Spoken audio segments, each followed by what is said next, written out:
ഓണത്തിനും നമുക്കൊരു ഫംഗ്ഷനും ഒക്കെ നമുക്കൊരു ലൈറ്റ് ഷെയ്ഡ് വെയർ ചെയ്യാനായിട്ട് ഒരു കേരള ക്രീം ഷെയ്ഡിൽ വെയർ ചെയ്യാൻ പറ്റിയ ഒരു ഫാബ്രിക് ആണ്. നെറ്റ് കോട്ടയാണ് ഫാബ്രിക് വരുന്നത്. അതിൽ സീക്വൻസ് വർക്കും ത്രെഡ് വർക്കും വരുന്ന ഫാബ്രിക് ആണ്. 44 വിഡ്ത്ത് വരുന്ന ക്ലോത്ത് ആണ്.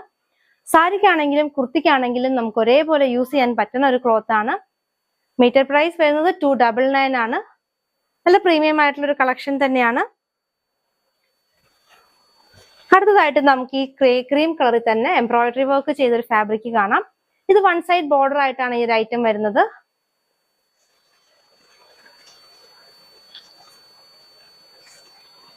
നല്ല ബ്യൂട്ടിഫുൾ ആയിട്ടുള്ള നെറ്റ് കോട്ട ഫാബ്രിക് തന്നെയാണ് ഇതിന്റെയും ക്ലോത്ത്. അതിനകത്ത് നമുക്ക് ഫുൾക്കാരി വരുന്നുണ്ട്. അതിന്റെ ഒപ്പം തന്നെ എംബ്രോയിഡറി വർക്കും പോയിട്ടുണ്ട്. വൈനും പിങ്കും ചേർന്നിട്ടുള്ള ഒരു എംബ്രോയിഡറി വർക്കാണ് അതിനകത്ത് പോയിട്ടുള്ളത്. നല്ല ബ്യൂട്ടിഫുൾ ആയിട്ടുള്ള ഒരു കളക്ഷൻ. സാരി മേക്ക് ചെയ്യാനാണെങ്കിലും നല്ലൊരു കളക്ഷൻ ആണ്. ഇതിന്റെയും പ്രൈസ് വരുന്നത് 299 ആണ്. വിത്ത് വരുന്നത് 40.